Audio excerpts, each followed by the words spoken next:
이 시간 본문의 말씀을 가지고 자족하는 사람이 행복한 사람입니다. 자족하는 사람이 행복한 사람입니다. 라는 제목으로 하나님 말씀 증거하겠습니다. 이 세상에 있는 모든 사람들은 다 행복하기를 원합니다. 열심히 땀 흘려 일하고 높은 직에 오르고자 하는 그 목적은 행복해지기 위함에 있습니다. 내가 좋아하는 누군가를 만나서 함께 교제하고 나누고 대화하는 그 이유도 이 시간을 통해서 우리가 행복해지고 싶은 마음 때문이겠죠. 또한 우리들이 큰 돈을 들여서 여행을 떠나는 이유도 행복해지려는 목적에 있습니다. 우리는 늘 그렇게 생각합니다. 우리 삶에 있어서 부족한 것들, 내가 해보지 않은 것들, 내게 결핍되어 있는 그 모든 것들을 채워나가면 우리들의 삶은 행복해질 것이다 라고 하는 기대감이 우리들의 마음에 있기 때문입니다. 그렇다면 정말 우리들의 삶에 해보지 않은 것들, 필요한 것들, 결핍된 것들을 채워나간다면 우리가 진정으로 행복해질 수 있을까요? 스페인의 사레센 제국에 압둘라만 3세라는 왕이 있었습니다. 당대에 세상에서 가장 큰 영토를 지배하고 있었던 왕이었는데 그는 50년 동안 이 나라를 지배하였고 3,321명의 후궁을 두었고 616명의 자녀를 두었습니다. 안 가진 것이 없는 대단한 왕이었죠. 그런데 이 왕이 70세에 숨을 거두게 됩니다. 숨을 거두면서 유언을 메모지에다가 남겨놓는데 이런 말을 남깁니다. 그동안 내가 진정으로 행복했던 날은 고작 14일에 불과했다라고요. 모든 것을 다 가진 왕이었는데 고작 그가 행복했던 날은 14일에 불과했다라는 것입니다. 결국 행복이 단순히 가진 것에 비례하는 것은 아니라는 것을 우리들에게 가르쳐주는 이야기라고 할 수 있겠습니다. 철학자 플라톤은 이런 이야기를 하였습니다. 행복의 5가지 조건에 대해서 이야기를 하였는데요.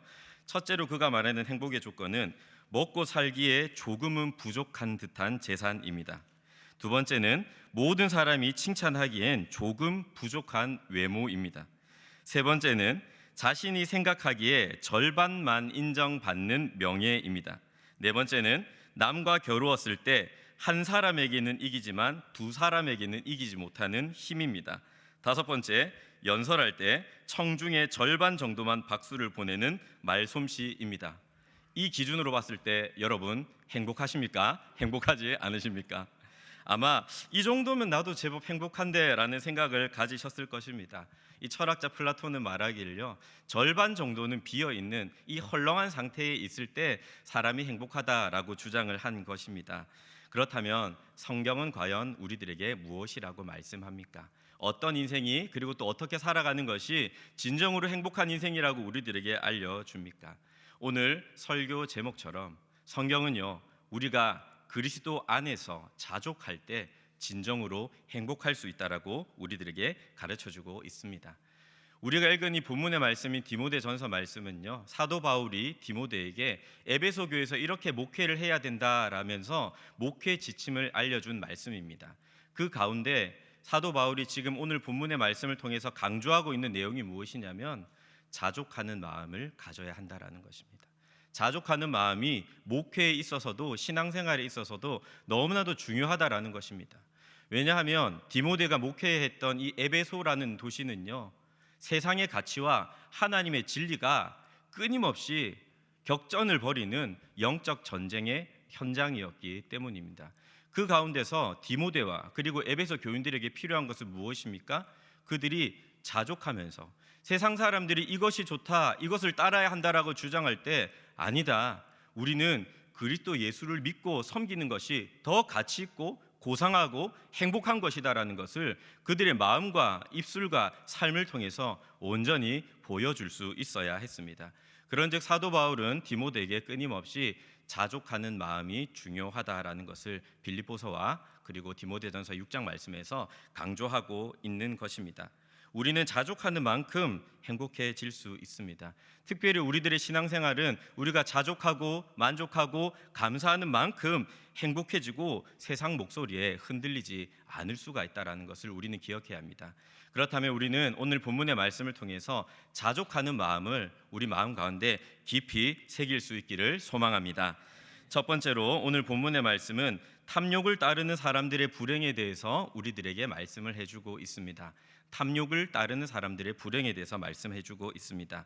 디모데전서 6장 3절에서 5절 말씀 우리 한번 같이 읽도록 하겠습니다. 시작. 누구든지 다른 교훈을 하며 바른 말 곧 우리 주 예수 그리스도의 말씀과 경건에 관한 교훈을 따르지 아니하면 그는 교만하여 아무것도 알지 못하고 변론과 언쟁을 좋아하는 자니 이로써 투기와 분쟁과 비방과 악한 생각이 나며 마음이 부패하여지고 진리를 잃어버려 경건을 이익의 방도로 생각하는 자들의 다툼이 일어나느니라. 여기서 중요한 동사는요, 3절에 있는 따르다라는 동사입니다. 따르다. 우리들의 인생은요, 그저 가만히 서 있질 않습니다. 어떤 힘에 이끌려서 무엇을 따르게 되어 있습니다. 사도 바울은 이 디모데전서에서 계속해서 강조하는 것이 그것입니다. 하나님의 말씀인 바른 교훈을 따라서 살아야 된다라는 것입니다. 그렇지 않으면 이 거짓 교훈, 다른 교훈인 이단적인 가르침이 너희들의 삶을 지배할 것이기 때문이다라고 이야기를 합니다. 여러분, 만일 다른 교훈을 따르게 된다면 3절과 5절에서 우리들에게 강조해주고 알려주는 것이 무엇입니까? 그것은 바로 결국 탐욕을 따르게 된다라는 것입니다. 탐욕을 따르는 사람들의 특징이 있습니다. 그것은 바로 교만하다라는 것입니다. 교만한 사람들의 특징은요, 다툼을 끊임없이 일으킵니다. 왜냐하면 사람과 사람 사이에서도 내가 상대방보다 우월하다, 높이 있다라는 것을 끊임없이 강조하고 싶어 하기 때문입니다. 하나님과 사람의 관계에 있어서도 마찬가지입니다. 하나님이라는 분을 끊임없이 섬기고 그분을 예배해 보니까 자꾸만 내 삶에 내가 원하는 대로, 내가 욕망하는 대로, 내가 추구한 대로 가지 못하고 하나님이 원하신 대로 내 삶을 자꾸만 어루만지시려고 하니까 하나님보다도 내가 높이 있고 싶어하는 그 마음의 상태가 바로 교만이라고 할 수 있습니다. 그런즉 끊임없이 다툼을 일으키면서 그들이 원하는 것은 무엇입니까? 말 그대로 그들이 하고 싶은 것, 그들이 갖고 싶은 것, 그들이 원하는 것을 모조리 가지는 것입니다. 그런즉 경건마저도 무엇이라고 생각합니까? 이익의 방도라고 생각합니다. 신앙생활을 하는 것이 하나님을 예배하고 영광 돌리고 섬기기 위한 목적이 아니라 이 신앙생활을 통해서 내가 무엇을 얻을 수 있을까? 이것을 통해서 내가 얻을 수 있는 이득은 무엇인가가 바로 그들의 주된 고민입니다. 결국 그들이 추구하는 것은 바로 돈과 명예, 이 두 가지로 압축해서 요약할 수가 있습니다. 여러분, 돈과 명예는요, 탐욕을 따르는 사람들의 마음에 끊임없는 상호작용을 일으켜서 하나님을 더 멀리 떠나도록 부추겨 버립니다. 탐욕을 따르는 사람들이 이 돈과 명예를 끊임없이 추구하면 추구할수록 어떻습니까? 그것을 얻었을 때 감사하고 만족하는 것이 아니라 더 큰 돈을, 더 큰 명예를 얻고자 하는 욕구 가운데 상호작용이 일어나 하나님을 더더욱더 멀리 떠나게 된다라는 것이죠. 그러나 우리들의 삶에 있어서 돈이라는 것은 우리가 진지하게 생각해 볼 필요가 있습니다. 돈은 양면성이 있기 때문입니다. 돈은 물론 필요한 것이 분명합니다. 전도서 7장 11절 말씀을 보면 이런 말씀이 기록되어 있습니다. 지혜의 그늘 아래 있음은 돈의 그늘 아래 있음과 같으나 라는 말씀이 기록되어 있습니다. 이 말은 무엇이냐면요, 지혜는 굉장히 우리들의 삶에 유익한 것이죠. 성경에서도 인정하고 하나님께서도 분명히 말씀하셨습니다. 그런데 돈도 특정 사람에게 보호막과 같은 역할을 충분히 할 수 있다라는 것을 성경은 부인하지 않습니다. 제가 최근에 이 기사에 나온 통계를 보니까 많은 사람들이 병원에 가지 못하는 이유가 무엇인가, 그리고 사람이 애석하게도 자신의 목숨을 끊는 이유가 무엇인가를 알아보니까 그 첫 번째 이유는 공통되게 돈 때문이었습니다. 돈이 모자라서 아픈데 병원을 가지도 못하고 돈이 없어서 더 살 수 있는데 목숨을 끊어버리는 애석한 모습을 우리는 보게 됩니다. 저는 그 기사를 접하면서 문득 그런 생각을 해보았습니다. 만일 이분들에게 조금 필요한 만큼의 돈이 있었다면 건강을 잃지도 생명을 잃지도 않았을지 모른다라는 것이죠. 그러나 그럼에도 불구하고 돈이란 것은 어떤 것입니까? 바로 위험한 것입니다. 오늘 본문 말씀에서 우리들에게 가르쳐주고 있습니다. 디모데전서 6장 9절에서 10절 말씀입니다. 6장 9절에서 10절은 이렇게 말씀합니다. 부하려 하는 자들은 시험과 올무와 여러 가지 어리석고 해로운 욕심에 떨어지나니 곧 사람으로 파멸과 멸망에 빠지게 하는 것이라. 돈을 사랑함이 일만하게 뿌리가 되나니 이것을 탐내는 자들은 미혹을 받아 믿음에서 떠나 많은 근심으로써 자기를 찔렀도다라고 말씀을 합니다. 여러분 어떻습니까? 만 가지 시험이 돈을 사랑할 때 찾아오게 됩니다. 돈에 집착하게 될 때 우리는 굉장히 어리석어집니다. 여러분 돈만 붙들고 살아갈 때 근심이 그칠 날이 없습니다. 그러니까 마음이 절대로 평안할 수가 없죠. 나락에 떨어질 수 있습니다. 그 무엇보다도 우리가 돈을 사랑하고 돈을 추구하고 살아가는 동안 우리는 믿음에서 떠나버리게 됩니다. 여러분, 만일 여러분이 이 로또 복권에 당첨되신다면 어떻겠습니까? 생각만 해도 행복하십니까? 그것이 알고 싶다 해서 로또 복권 그 이후라는 다큐멘터리를 만든 적이 있습니다. 로또 복권에 당첨된 사람들 중에 대다수의 사람이 당첨 이전보다도 훨씬 더 불행한 삶을 살아가고 있다는 것을 심층 취재한 내용입니다. 어디 그것뿐입니까? 많은 상해 사건이 돈 때문에 일어나게 됩니다. 인간관계가 돈 때문에 무너지게 됩니다. 심지어 가족들마저도 돈 문제 때문에 등을 돌려버리는 애석한 모습을 우리가 주변에서 접하지 않습니까? 이렇듯 돈은 위험한 것입니다. 그런 돈의 위험성을 우리가 만일 안다면 우리는 최소한 교회 안에서의 돈 거래는 하지 말아야 합니다. 여러분, 우리들의 비극은 무엇입니까? 우리들의 비극은요, 사랑해야 할 것을 사용하는 데 있습니다. 그리고 사용해야 할 것을 사랑하는 데 있습니다. 여러분, 하나님과 사람은 사용해야 할 대상이 아니라 사랑해야 할 대상입니다. 돈은요, 사용해야 할 대상입니다. 그러나 오늘날 우리는 거꾸로 살아가지 않는가 생각합니다. 돈은 사랑하고 하나님은 사용하고 사람은 사용하려는 우리들의 연약하고 어리석은 모습을 많이 보게 됩니다. 그런즉 여러분, 우리들은요, 마음에, 우리들의 삶에 탐욕을 채울 것이 아니라 바른 교훈인 하나님의 말씀을 채워야만 합니다.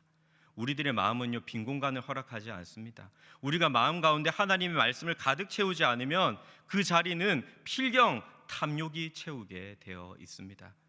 혼자서 여러분들이 성경 말씀을 묵상할 때면 하나님께서 분명히 우리들의 삶에 주시는 지혜가 있습니다.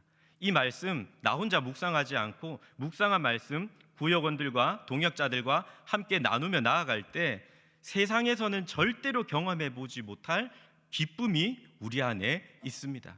그리고 결단한 그 말씀에 순종하며 우리가 살아가게 될 때에 하나님께서 말씀에 순종하는 자에게 주시는 축복이 있습니다.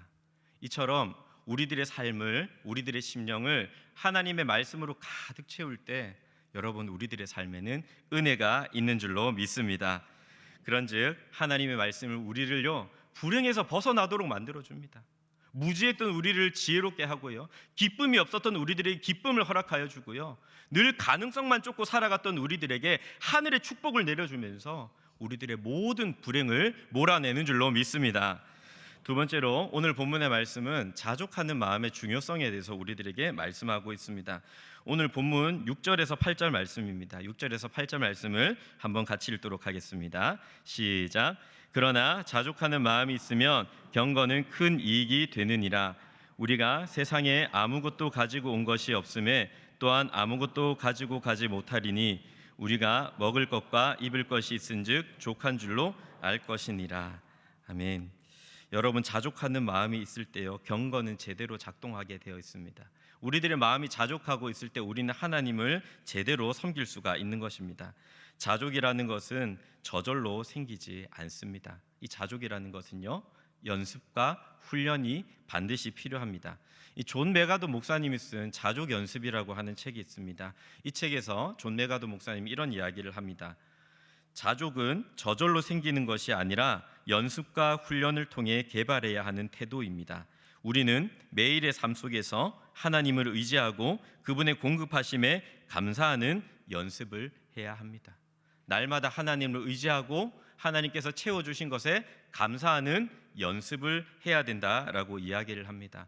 사도 바울도 그가 자족하는 것을 그저 하늘에서 떨어졌다라고 이야기하지 않습니다. 내가 거저 얻었다라고 이야기하지 않습니다. 그것을 나는 배웠다라고 이야기합니다. 빌립보서 4장 11절과 12절 말씀입니다. 우리 이 말씀도 한번 같이 읽도록 하겠습니다. 시작. 내가 궁핍함으로 말하는 것이 아니니라. 어떠한 형편에든지 나는 자족하기를 배웠노니 나는 비천에 처할 줄도 알고 풍부에 처할 줄도 알아. 모든 일 곧 배부름과 배고픔과 풍부와 궁핍에도 처할 줄 아는 일체의 비결을 배웠노라라고 말씀합니다. 이 일체의 비결, 자족하는 방법을 나는 하나님에게서 배웠다라고 말씀합니다. 이 자족이란 단어는요, 그냥 한자 그대로입니다. 스스로 만족하다라는 의미입니다. 내 삶에 있어서, 나의 신앙생활에 있어서 무언가를 더하지 않아도 충분합니다라는 고백입니다. 여러분, 말씀 앞에서 우리는 진정 이 고백을 할 수 있습니까? 지금 우리들의 마음은 어떻게 뛰고 있습니까? 내 삶에 이런 문제가 조금 해결되어야 되고, 이런 부분이 좀 채워져야 되고, 이런 길이 열려야 된다라는 생각에 사로잡혀서 현재 이 순간 하나님이 주신 은혜에 충분히 만족하지 못하고 살지는 않으십니까? 우리 안에 필요한 자족의 고백은 이것입니다. 하나님, 지금 이 순간 무언가 저희에게 더해주지 않으셔도 저는 충분히 만족합니다라는 태도입니다. 작년 6월 달에요, 저희는 젊은 부부 수련회를 가졌습니다. 저는 젊은 부부 수련회를 하면서 나름대로 많은 프로그램을 준비하였습니다. 이 교육 코디 출신으로서 다양한 프로그램을 저는 가지고 있었고요. 그리고 그 수련장을 통해서 많은 프로그램을 통해서 젊은 부부들에게 조금 지난 추억을 남겨주고 싶었습니다. 형제들끼리 공도 좀 차고요, 바베큐도 335 구워 먹으면서 잊혀지지 않는 아름다운 행복한 추억을 남기길 원했습니다. 그래서 몇 달 동안 나름대로 충실하게 준비를 했습니다. 그런데 비가 왔습니다. 여러분, 여름 수련회나 성경학교 때 비가 올 때 교역자들의 마음이 얼마나 무거운지 아십니까? 기도를 열심히 했는데, 하나님 도와달라고 간구하고 부르짖었는데 왜 비가 오는 것입니까? 마음이 굉장히 무거웠습니다. 그렇게 수련장으로 이동을 하였습니다. 이동 시간만 2시간이 걸렸는데 비구경을 실컷 하였습니다. 그렇게 수련장에 도착하고 오전 프로그램을 다 진행하고 난 다음에 잠시 점심시간이 있었습니다. 이 시간 동안에 저는 이 수련회에 참석한 한 형제와 짧은 대화를 나눴는데, 제가 무심코 그런 이야기를 했습니다. 비가 안 왔으면 조금 더 좋았을 텐데, 이런 이야기를 하니까 그 형제가 저에게 이런 이야기를 하는 겁니다. 목사님, 지금도 충분히 행복합니다 라는 말을. 저는 그 이야기를 듣고 마치 주님께서 저에게 음성을 들려주시는 것만 같았습니다. 최 목사, 내가 지금 가장 좋은 날씨를 주었다는 사실을 너는 믿지 않느냐라고요. 비가 오든지 비가 오지 않든지 그것이 중요한 것이 아니라, 하나님께서 오늘 우리들에게 주신 그 날은 가장 좋은 날이고 하나님의 뜻하심이 있고 선하신 계획이 있어서 허락하신 날인데, 내 생각과 계획대로 되지 않아 마음이 무겁고 힘들어했던 제 자신을 다시 기억해 보면서 후회가 되기도 했습니다. 짧은 시간 저는 기도하고 다시 그 마음을 한번 털어버렸습니다. 그리고 남은 일정을 감당하였고 하나님이 주시는 은혜가 있었습니다. 여러분, 우리들의 삶을 불행하게 하는 것이 무엇입니까? 우리들의 삶에 무언가를 좀 더해야 한다라는 우리들의 생각입니다. 이것도 부족하고 저것도 부족하고, 이것도 채워야 되고 저것도 채워야 된다라는 그런 무언가를 더해야만 한다라는 생각이 우리를 불행하게 하고 우리를 무너지게 만드는 것입니다. 인류 역사상 가장 행복했을 때가 언제였을까요? 여러분, 바로 에덴 동산에서 아담과 하와였습니다.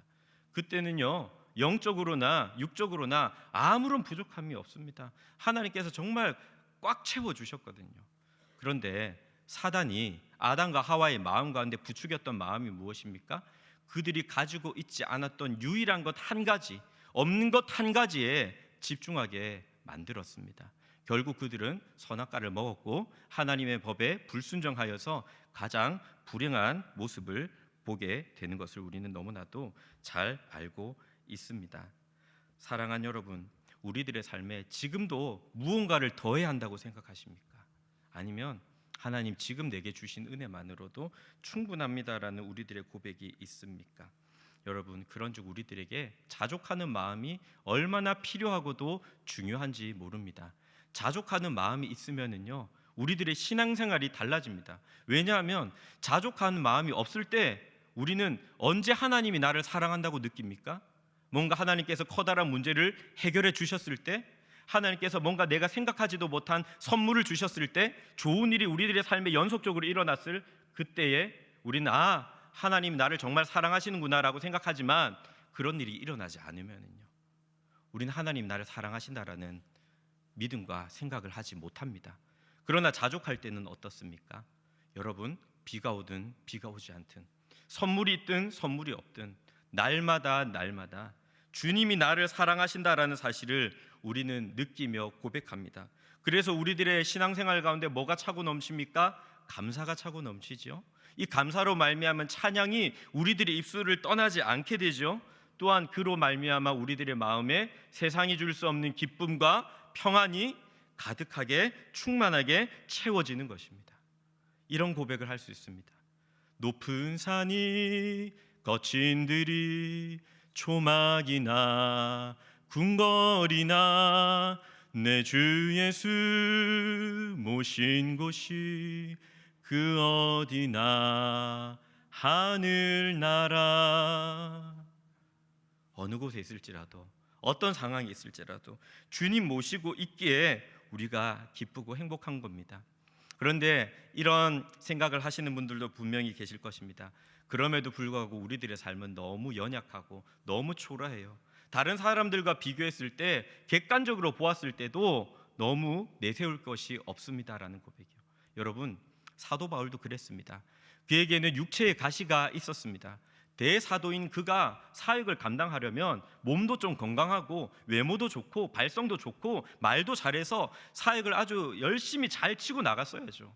그런데 사도 바울에게는 육체의 가시가 있어서 그의 사역에는 뭔가 한계가 느껴졌던 것 같습니다. 그래서 바울은 3번이나 이 육체의 가시를 제거해 달라고 하나님께 간구합니다. 그러나 하나님께서 뭐라고 응답하십니까? 고린도후서 12장 9절 말씀입니다. 한번 같이 읽겠습니다. 시작. 나에게 이르시기를 내 은혜가 내게 족하도다. 이는 내 능력이 약한 데서 온전하여 짐이라 하신지라. 그러므로 도리어 크게 기뻐함으로 나의 여러 약한 것들에 대하여 자랑하리니 이는 그리스도의 능력이 내게 머물게 하려 함이라. 아멘. 약하고 초라하지만 뭐가 넘쳤습니까? 은혜가 넘쳤습니다. 은혜가 넘치니까 오히려 약한 것이 자랑거리가 됩니다. 사랑하는 여러분, 하나님은 우리도 똑같이 바라보고 계십니다. 우리가 연약하고 초라할수록 주님은 우리를 더욱더 귀하게 여기셔서 우리의 연약함과 초라함을 덮고도 남는 은혜와 능력을 주시는 줄로 믿습니다. 또한 약한 우리들을 강하게 하시고 약한 우리들을 통하여서 강한 자를 부끄럽게 하시는 역전의 하나님이신 줄로 믿습니다. 마지막 3번째로, 그렇다면 우리는 자족 연습을 해야 합니다. 어떻게 자족 연습을 할 수 있겠습니까? 여러분, 앞서 말씀드렸던 것처럼 자족은 연습과 훈련이기 때문에 당장에 완벽해질 수가 없습니다. 이런 설교를 들으면 내가 자족하며 살아야지, 감사하며 살아야지 하는 마음과 결심을 가지고 있다가도 집으로 돌아가서 우리의 통장 잔고를 보면 다시금 시험에 들고 다시 물질적인 문제의 걱정에 사로잡힐 수가 있고요. 또 인생에 우리가 가지고 있었던 해결되지 못한 문제가 다시 눈안에 들어와 우리들을 시험 들고 무너지게 만들지 모릅니다. 사실상 말씀을 듣고 이 은혜가 가장 빨리 사라질 수 있는 그 시간이 언제냐면 바로 주일 저녁이라고 할 수 있습니다. 그러나 그럼에도 불구하고 저도 여러분들도 이런 말씀을 묵상하면서 어떤 바람이 있습니까? 그래도 우리가 신앙생활을 좀 제대로 해보고 싶고, 그래도 우리가 그리스도 예수 안에서 자족하며 살아가고 싶고, 그 안에 누리는 기쁨을 우리가 얼마든지 충만하게 발견하고 싶은 것이 바로 우리들의 마음 아니겠습니까? 여러분, 우리들과 비슷한 마음을 가졌던 사람이 구약 성경에 한 사람 등장합니다. 바로 잠언 30장에 등장하는 아굴이라고 하는 인물입니다. 그에게 대해서는요, 자세한 소개는 나오지 않습니다. 야게의 아들이라는 소개와 그가 사람들에게 지혜를 가르쳤다라는 소개밖에 나오지 않습니다. 그러나 우리는 이 아굴이라고 하는 사람이 드렸던 기도에 집중해 볼 필요가 있습니다. 아굴은 잠언 30장 7절과 9절에서 이렇게 기도합니다. 우리 한번 같이 읽도록 하겠습니다. 시작. 내가 두 가지 일을 주께 구하여 싸우니 내가 죽기 전에 내게 거절하지 마시옵소서.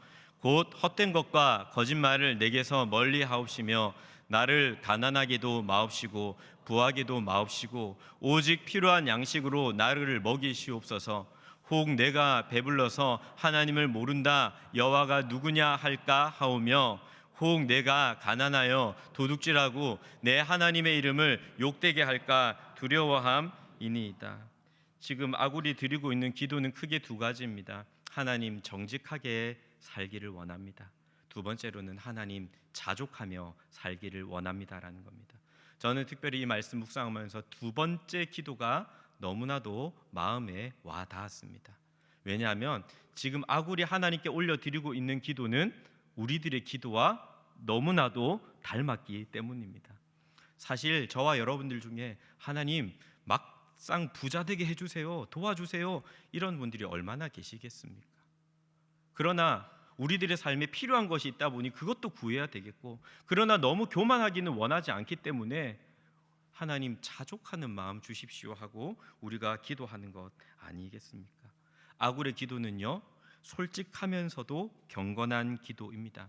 물질에 완벽하게는 초연할 수 없는 자신의 한계를 인정하면서도 하나님과의 관계가 바로 서기를 원하는 믿음이 담겨 있습니다. 그리고 그는 자신의 한계와 하나님과의 관계 사이에서 그래도 내가 하나님을 경외하기 위해서 몸부림치는 기도를 드리고 있는 것입니다. 이 시간 예배하고 있는 저와 여러분들 중에서 그 누가 순도 100%로 나는 주님만으로 만족합니다 라는 고백을 떳떳하게 자신 있게 드릴 수 있겠습니까? 우리 부족합니다. 물질 앞에 무너지고요, 관계 앞에 무릎 꿇고요, 너무나도 쉽게 절망하는 것이 우리들입니다. 그러나 우리는 바로 살고 싶습니다. 하나님을 경외하고 살고 싶습니다. 변함없이 주님을 사랑하는 그 삶을 끝까지 살아가고 싶은 것이 바로 우리들의 마음입니다. 그렇다면 사랑하는 여러분, 우리도 아굴처럼 기도할 수 있습니다. 이렇게 기도할 수 있습니다. 주님, 저는 평생 동안 믿음으로 살고 싶습니다. 하지만 저에게는 가난을 다룰 능력도 없고요, 부요를 다룰 실력도 저에게 없습니다. 제가 하나님을 떠나지 않도록, 변함없이 하나님만을 사랑하며 예배할 수 있도록 주님, 저희들에게 필요할 만큼의 축복을, 감당할 수 있는 만큼의 축복을 주시옵소서. 이런 기도하며 나아갈 때 주님께서 우리들의 기도에 신실하게 응답하여 주실 줄로 믿습니다. 이제 말씀을 맺겠습니다. 저는 여러분이 그리스도 안에서 진심으로 행복하게 사시기를 바랍니다. 저는 행복한 목사가 되고 싶습니다. 여러분들도 행복한 장로님, 행복한 권사님, 행복한 집사님, 행복한 모든 성도님들이 되셨으면 좋겠습니다. 그것은 우리들의 바람일 뿐만 아니라 우리 주님의 소원입니다. 이를 위해 우리는 탐욕이 아니라 하나님의 말씀을 따르며 살아야 합니다. 또한 우리들의 인생에 자꾸만 무엇인가를 덧붙이려고 하지 말고 현재의 삶에 자족하는 마음을 가져야 합니다. 그리고 이 아굴의 기도를 통해서 자족하기를 부단히 하루하루 연습해야 합니다. 그렇게 우리가 자족하는 마음을 품고 살아갈 때 우리들의 신앙의 여정은 고된 걸음만이 아니라 행복한, 주님과 동행하는 아름답고 복된 한 걸음 한 걸음이 될 줄로 믿습니다. 그렇게 자족하며 살아가시는 저와 여러분 되시기를 예수님의 이름으로 축복합니다.